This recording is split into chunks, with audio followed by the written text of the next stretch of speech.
নমস্কার, আমি তরুণ ঘোষ। কালকে প্রধানমন্ত্রী শেখ হাসিনা, বাংলাদেশের প্রধানমন্ত্রী শেখ হাসিনার অনেকগুলো ইন্টারভিউ, মানে একটা ইন্টারভিউ অনেকগুলো কাগজে ছাপা হয়েছে।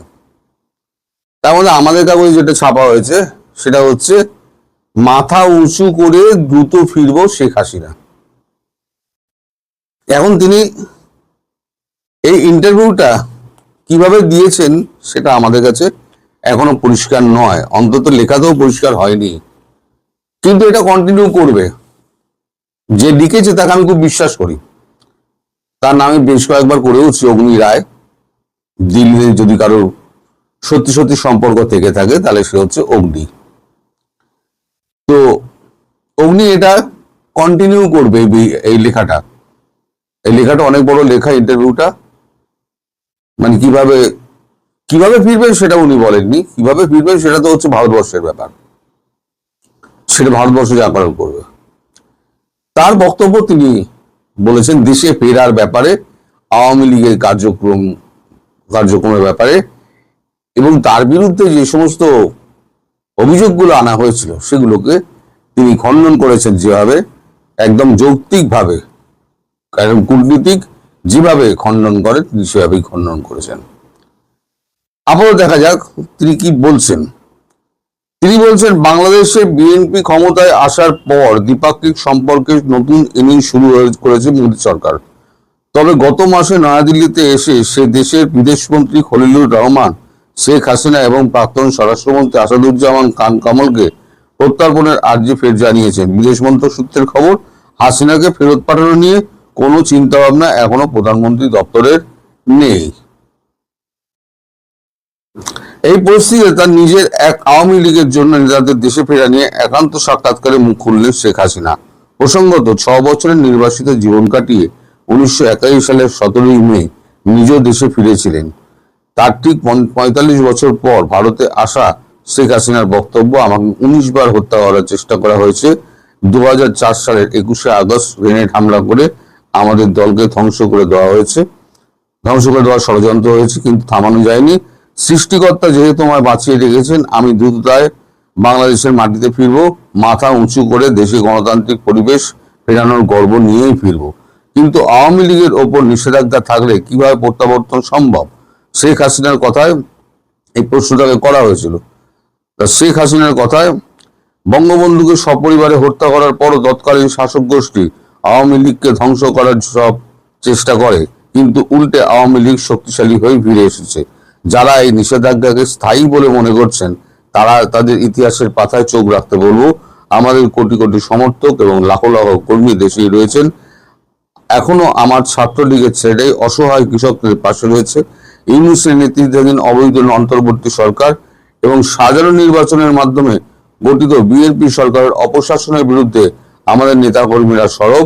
আওয়ামী লীগ মানুষের আবেগ রয়েছে, আমাদের আওয়ামী লীগ মানুষের আবেগে রয়েছে, ফলে আমাদের ফিরে আসা অনিবার্য। শুধু কিছু সময়ের ব্যাপার। আরো সংগঠিত ও শক্তিশালী হয়ে ফিরবো। নীরবে তার প্রস্তুতি চলছে। এই নীরবে তার প্রস্তুতিটা কি আওয়ামী লীগের প্রস্তুতি? আওয়ামী লীগের প্রস্তুতি সেরকম নেই কিছু, আমি চোখের সামনে যা দেখতে পাচ্ছি। তাহলে কার প্রস্তুতি চলছে উনি ভালো বলতে পারবেন। কিন্তু এটা তো ঘটনা যে আগামী আওয়ামী লীগের বহু নেতাকর্মী এই মুহূর্তে দেশের বাইরে, কলকাতাতেও রয়েছেন দলের অনেক প্রাক্তন মন্ত্রী, সাংসদ। হাসিনা বলছেন, এই প্রশ্ন যখন করা হয় তখন হাসিনা বলছেন, কেউ স্বেচ্ছায় দেশ ত্যাগ করেনি। ভয়াবহ পরিস্থিতিতে অনেকেই প্রাণে বাঁচতে দেশ ত্যাগ করতে বাধ্য হয়েছেন। দলের বেশি নেতাকর্মী 600-র বেশি নেতাকর্মীকে নির্মমভাবে হত্যা করা হয়েছে। 1.5 লাখ নেতাকর্মীকে মিথ্যে মামলায় গ্রেপ্তার করা হয়েছে। কারাবন্দীদের ন্যূনতম আইনি অধিকার দেওয়া হচ্ছে না। এই অবস্থায় যারা বাইরে রয়েছেন তারা বিশ্বের বিভিন্ন মানবাধিকার সংগঠনে বাংলাদেশের প্রকৃত পরিস্থিতি তুলে ধরছেন, সামাজিক মাধ্যমে সক্রিয় হয়েছেন। দেশের ন্যূনতম গণতান্ত্রিক পরিবেশে আইন ও শাসন তৈরি হলেই তবে ফিরবেন।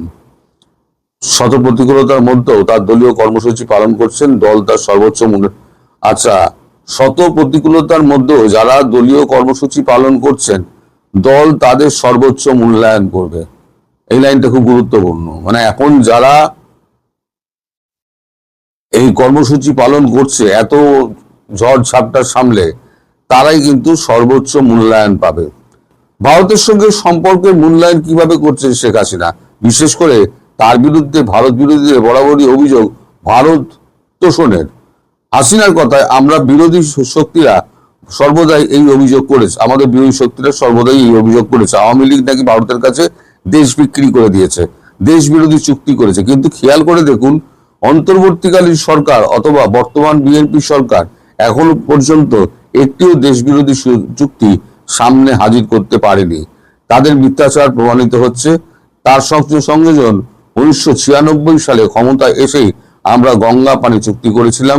1914 সালে আন্তর্জাতিক আদালতে সমুদ্র সীমা সংক্রান্ত বিরোধ নিষ্পত্তির মাধ্যমে ভারতের কাছ থেকে প্রায় 20,000 বর্গ কিলোমিটার সমুদ্র সীমা বাংলাদেশের মানচিত্রে যোগ করেছিলাম। 2015 সালে স্থল সীমান্ত চুক্তির মাধ্যমে ছিটমহল সমস্যার স্থায়ী সমাধান করে গিয়েছে। ভারত বাংলাদেশ মৈত্রী পাইপলাইন এই জ্বালানি সংকটের সময়ও বাংলাদেশের লাইফ লাইন। এর মধ্যে কোনটা অন্য দেশের তাবেদারি বিএনপি বলুক, এই ঘটনা যে বিদেশ নীতির ক্ষেত্রে আওয়ামী লীগ দেশের জনগণের স্বার্থকেই অগ্রাধিকার দিয়ে এসছে। লেখাটা পড়ে মনে হলো এটা চলবে, লেখা আছে চলবে, লেখাটা পড়ে মনে হলো যে এটা একটা ইন্টারভিউ। কারণ পরস্পর কথাবার্তার যে ঢংটা যেটা দেখা যাচ্ছে তাতে মনে হচ্ছে এটা একটা ইন্টারভিউ। অর্থাৎ এতদিন যেটা উনি টেলিফোন ইমেলে ইন্টারভিউটা দিতেন, এখন সেটা মনে হচ্ছে সামনাসামনি। এখন অনেকগুলো কাগজে বেরিয়েছে, মিলেনিয়াম পোস্টে বেরিয়েছে, তারপর আমাদের টাইমস অফ ইন্ডিয়ায় বেরিয়েছে, তারপর ওয়াই1-এ বেরিয়েছে, অনেকগুলো জায়গায় বেরিয়েছে। যারা যারা একটা দিন বোধহয় টাইম দিয়েছিলেন উনি, সবাই মিলে গিয়ে তার ইন্টারভিউ নিয়েছে। এখন কি করে ফিরবেন এই প্রশ্ন দেখুন, শেখ হাসিনা সদুত্তর এখন দিতে পারবেন না। এইটা শেখ হাসিনার নির্ভর করছে ভারতবর্ষের উপরে সম্পূর্ণ। আর আওয়ামী লীগের কর্মীরা চোরাগোপ্তা সমস্ত কিছু করছেন, তারা ফেরার চেষ্টা করছে, এটা ঠিক। কিন্তু আওয়ামী লীগের নেতা এবং মন্ত্রীরা যতক্ষণ না দেশে ফিরে তারা দলের হাত ধরছেন, ততক্ষণ পর্যন্ত কিন্তু আওয়ামী লীগের কর্মীরা সেই শক্তিটা পাবে না। এটা একদম মানে ধ্রুব সত্য। তাহলে বাকি কি থাকে? বাকি থাকে একটাই, সেটা হচ্ছে লাঠৌষধি। এই যে তাড়াতাড়ি বেড়া ফেরা দেওয়া কমপ্লিট হচ্ছে, বেশি দেরি করো না, আমাদের হাতে অত সময় নেই। গতকালকেও আমি বলেছি যে শুভেন্দুকে যেটা বলা হয়েছে, এবং শুভেন্দু তাড়াতাড়ি কাজ করছে। আমার মনে হয় ভারতবর্ষ আর বেশি দিন অপেক্ষা করবে না। ভারতবর্ষ এই ঝামেলা থেকে মুক্ত হতে চায়। যে পাশের রাষ্ট্রে একটা এরকম দুর্বিনীত সরকার বসে আছে, আর তারা মাস্যন ন্যায় করে যাবে।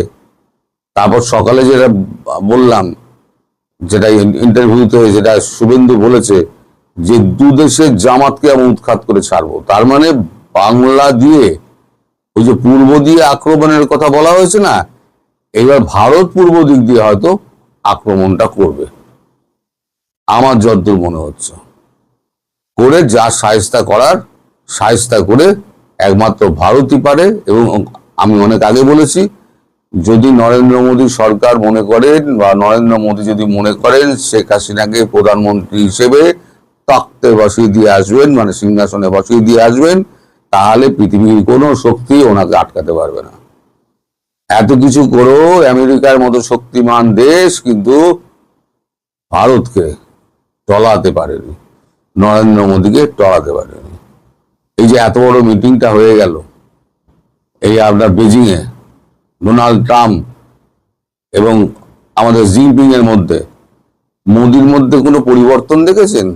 উনি দেশ ভ্রমণে বেরিয়ে গেছেন, কারণ ওনার পরবর্তী কাজ হচ্ছে বাংলাদেশে শেখ হাসিনাকে প্রতিষ্ঠা করা, এবং তার কাজটা খুব সময় মতো খুব তাড়াতাড়ি হয়ে যাবে। যার জন্য আমি বলেছিলাম যে ডিসেম্বরের মধ্যে উনি ফিরবেন।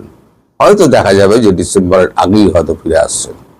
সুতরাং একদিন আমি যা বলে আসছিলাম, একদিন আমাকে যা কথা আপনারা শুনিয়েছেন, যারা কথা শুনিয়েছেন তাদের কথা বলছি, যারা শুনিয়েছেন কথা, তো আজকে ছাপার অক্ষরে দেখিয়ে দিলাম। আমি তো মুখে বলতাম অনেক ভুলবাজ অনেক কিছু বলতেন, আজকে তো ছাপার অক্ষরে দেখিয়ে দিলাম। আর আমাদের আনন্দবাজারে বেরোনো মানে একটা প্রতিষ্ঠিত কাগজে বেরোনো, এবং অগ্নি রায়ের মতো একজন মানে সে একজন জ্ঞানী গুণী, এবং সে জানে কোনটা ছাপতে হবে কোনটা ছাপতে হবে না। আর আনন্দবাজারও জানে ফার্স্ট পেজে অ্যাঙ্কারে এই স্টোরিটা ক্যারি করার অর্থ কোন জায়গায় হতে পারে।